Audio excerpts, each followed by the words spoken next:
My thirst is quite high after working. I just throw the beer at the car. That's all right. Hello, welcome again.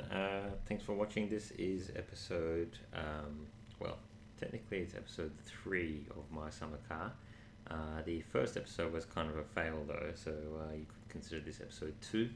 But I'm not going to confuse you all. I'm already actually quite confused. Just kidding. So this is my summer car. So you'll remember in the previous episode I put the engine together. So in this episode I'm going to try and continue the success by putting the rest of the vehicle together. So it's 4 o'clock in the afternoon, I believe. So I'm just going to head outside now. I always get confused, always go the wrong way out the kitchen. Still haven't gotten used to this house of mine. Anyway, here's the project car as it stands. So just going to do a quick recap of what we achieved last last video. So the project car at the moment, I've got the dashboard in, got the gauge cluster. I opted for the tachometer, very fancy. I've put the grille on, but apart from that, there's not much else that's on. Just you can see that I've actually bolted the grille on. Would not want an embarrassing surprise as I drive down the road. But the PSL resistance, or the pièce de resistance, is here, the engine. So since the video I've gone a little bit further off camera, so apologies for that, sorry not sorry. I've put the oil filter on, the starter motor, you'll see here the transmission, so that consists of the clutch, which is inside, and then you've got the transmission under the engine there. So it's some sort of weird transaxle layout, meaning that it's front-wheel drive, of course. Alright, so let's get going. What I'm going to do is I'm going to try and put some of the underpinnings in on the vehicle. So we're going to start with the subframe, the front suspension. We'll move on to the rear suspension, and we'll see if we can't get this vehicle on its wheels by the end of this video. So let's start with the jack. Just going to jack the front of the vehicle up. Now I'm told as you start building the vehicle up more and more that it's probably handy to go and get the tractor, which is at the back of the property, and actually use the tractor to lift the vehicle up, especially once you add the engine and the transmission. I'm told it gets quite heavy.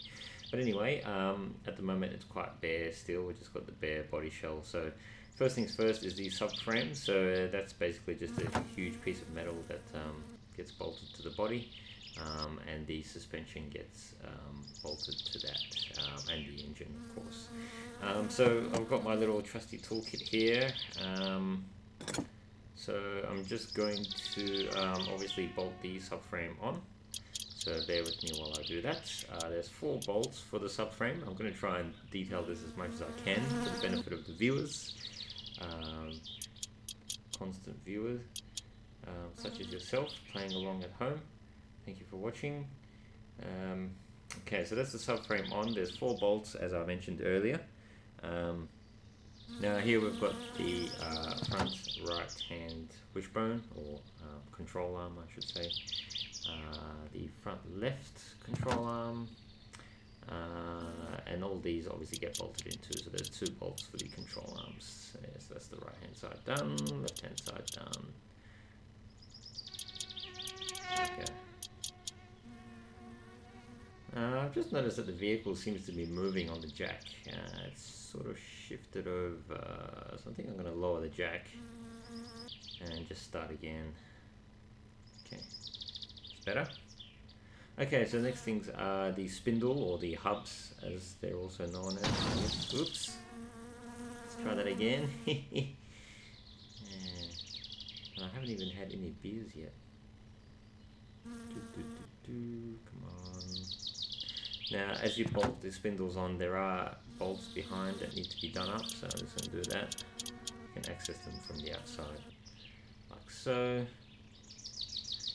So left-hand spindle, oops, do it again. There we go. And the bolt for the left-hand spindle. I'm pretty sure there's only 1 bolt. I hope there's only 1 bolt. Otherwise we could have a unscheduled stop into a ditch as we're driving. Now there's quite a bit to build in this car, but they have skipped over some of the details. So here go the struts obviously, which are the coils and the shocks in one unit.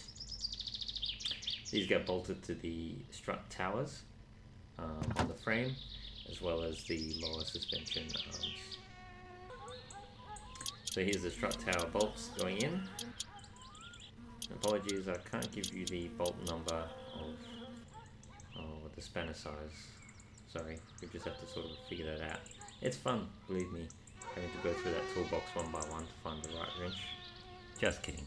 But it's all part of the process, isn't it? So next we got the steering rack, which also goes in.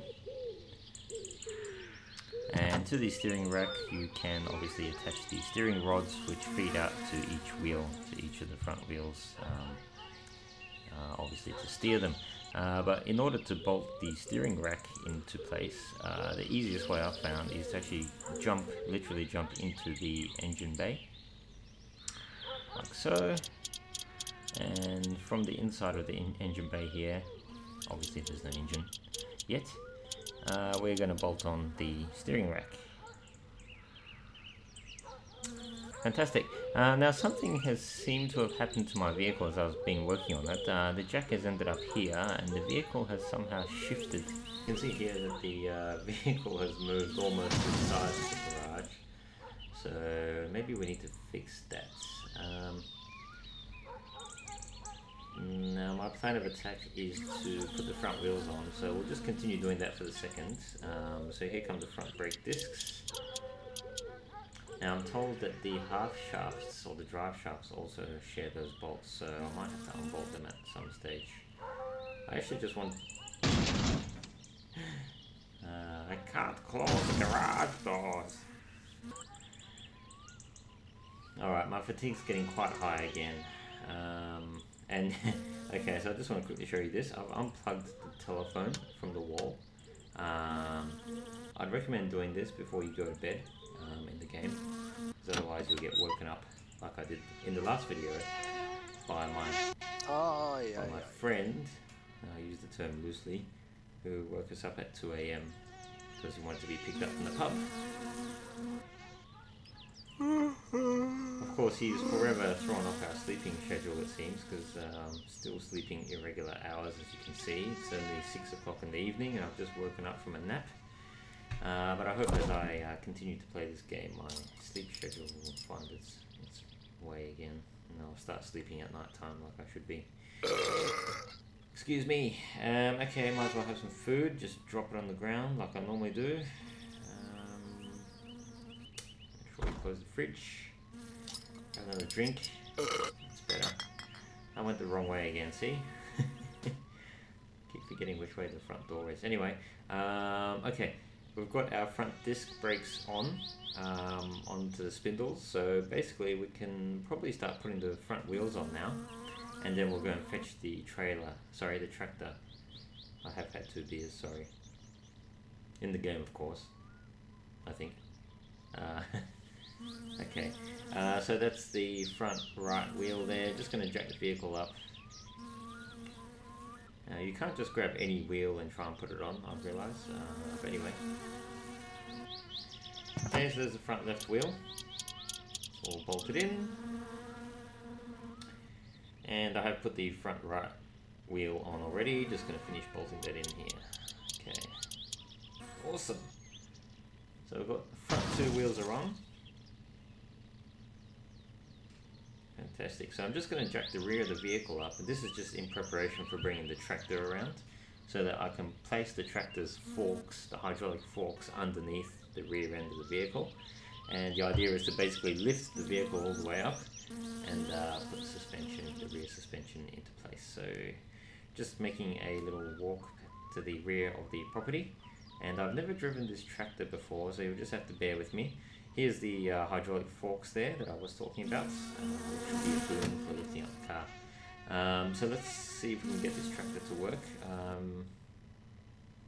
believe it's a diesel, but I guess we'll see if there's any glow plug lights. It's just an ignition switch. I'm just going to try hitting that. There we go.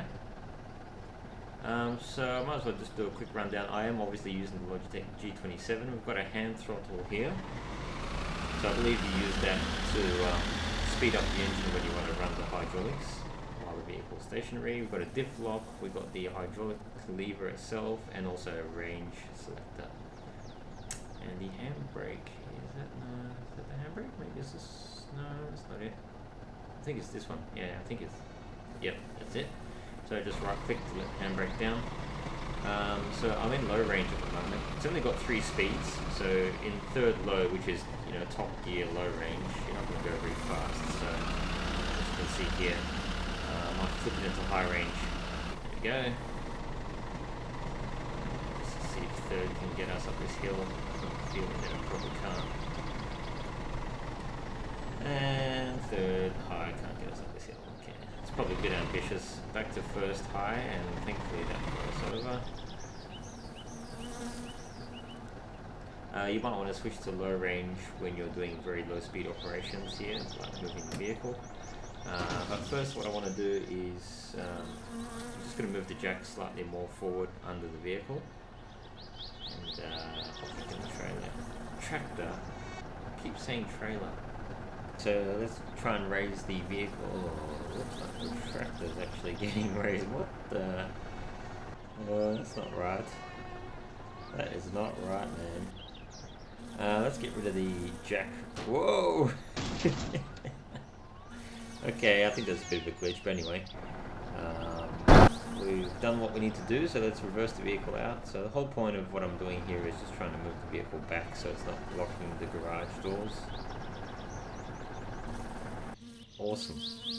And with the rear of the vehicle jacked up like this, we can we are afforded an awesome view to basically put the rear suspension into place. So here I've just laid out all the rear suspension parts. I'm just going to go through these quick. Rear control arm, coil spring, the drum brake, shock, and obviously the tyre, which is the wheel, the rim and tyre basically, which makes up the wheel. Now I did notice this just quickly while I was moving the suspension parts around. Look at those bolts, they're actually undone. Ooh, that's close. So yeah, as you're building the vehicle, just remember every part that you click on to mount normally has some bolts that need to be done up. So oops. Anyway, those tyres don't look fantastic either. I've got a feeling that I'm going to get hit by permadeath as soon as I drive this car down the road when it's finished. And if that happens, I will cry. Until then, let's have some fun. Alright, so we'll start with the rear control arms. So we've got the left-hand side control arm here. Apologies if it's difficult to see. There's 2 bolts that sort of mount the rear wishbones or control arms into place. From there, it's a matter of grabbing the coil spring or even the drum brake, which I'm doing here. Hell, let's do the drum brake. Now, of course, the drum brake in reality consists of the drum shoes, the wheel cylinders, and all that sort of stuff. I'm just having a look back here to see if I can find the wheel cylinder or any type of brake pipe. I'm told there are some brake pipes that need to be attached, and I think I can see the beginnings of those around here, so obviously that needs to be done at some point. Here comes the rear left coil spring, so we're just looking for a little tick mark before we can mount that. There we go. Awesome. Now the last thing before the wheel goes on is the shock absorber, and the shock absorber, I just had a tick, I had 2. Oh, I've done the right hand side anyway, because my shock was wobbling around like crazy. So I've just finished the right hand side before the left hand side after all. Alright, so that's what it should look like. Hang on, let's put the drum brake on to the right hand side as well. Now, yeah, so like I was saying before, you don't have to worry about assembling the individual brake components. So in some ways it has been simplified. You don't have to worry about putting the brake shoes on and all that sort of stuff. Or, God forbid, you have to put all the return springs on inside the brake. I've done that in reality, and it's not something to be that you'd want to do every day, that's for sure. Alright, so there's the suspension and the rear wheels in place. So now we can lower the vehicle, so awesome.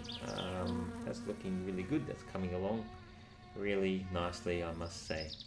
So that's a good thumbnail picture right there, but knowing me, I probably won't use that. Probably just use a picture of a goat or something. Alright, so I'm just lowering the vehicle down and driving away from it. Park the tractor over to the right hand side, I think. Yeah, I think the right hand side's better. So bear with me while I do that. I've got a feeling we're going to need this tractor again very soon when we're mounting the engine, so I'm just going to leave it there for now. Alright, so that's basically it, guys.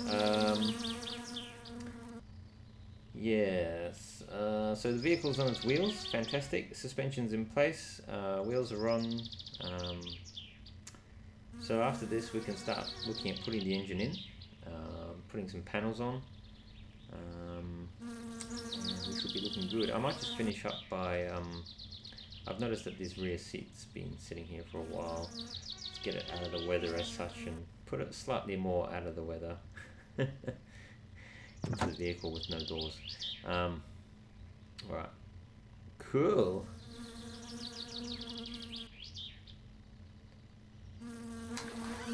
Alright.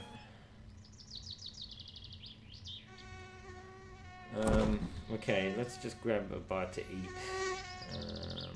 Grab another beer, why don't we? Why not?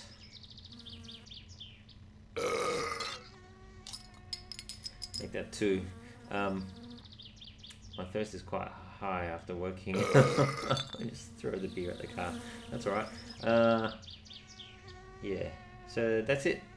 That's how she stands at present. I just realised I haven't actually got a name for this vehicle yet. So yeah, if anyone's got any ideas and wants to leave a comment, please feel free. What I might do in the meantime is I've just decided I'm going to fit some little bits and pieces in. So last time I spent a bit of time putting the dash components together. This time I'll just put the headlights in. And I think I'll do the tail lights as well, so just mind the beer bottle there. Now the headlights do need to be bolted in also. And so we can do that using these two little bolts here. So just be mindful they are behind the grille and on the outside of the headlight lens as well. There we go, so the grille, headlamps are in, the vehicle's rolling. The tail lights are a pretty simple affair as far as I know. There's no bolting to be done. Yeah, pretty sure that's the case anyway, from what I can see. So, Godspeed. Hopefully they don't fall off when I go on my maiden voyage. Now what I've done, I've just moved my steering column out of the garage as well. And I figure I'm just going to place that into the vehicle, get us ready for the next episode. So here goes the steering column, which obviously attaches to the steering rack down below, and will form the foundation for our steering wheel. Comes with our ignition barrel, of course, and probably the indicator stalk. Hell, who knows. Alright, it's really shaping up. I think I'm going to grab the driver's seat, because obviously that's very important. So seat, driver. Just going to bring that across. Bear with me while I just maneuver the seat inside. Now this part is probably quite funny. I don't think there's any bolts for the seats. If anyone thinks there is, please let me know, because I don't really feel like dying, like I said, on my maiden voyage with this vehicle. And knowing this game, with the permadeath feature, I can just see myself hitting the brakes, and either the brakes don't work and I hit a tree, or the brakes do work and my seat comes flying off its rails because it hasn't been bolted in. But anyway, that's all for another time. Thanks for watching again. This is the project car as it stands. So in the next episode, we can look at moving the engine over. Maybe see if we can fit that in, and maybe see if we can start her up. So see you next episode. I'm going to go have myself a sauna in the meantime. Bye.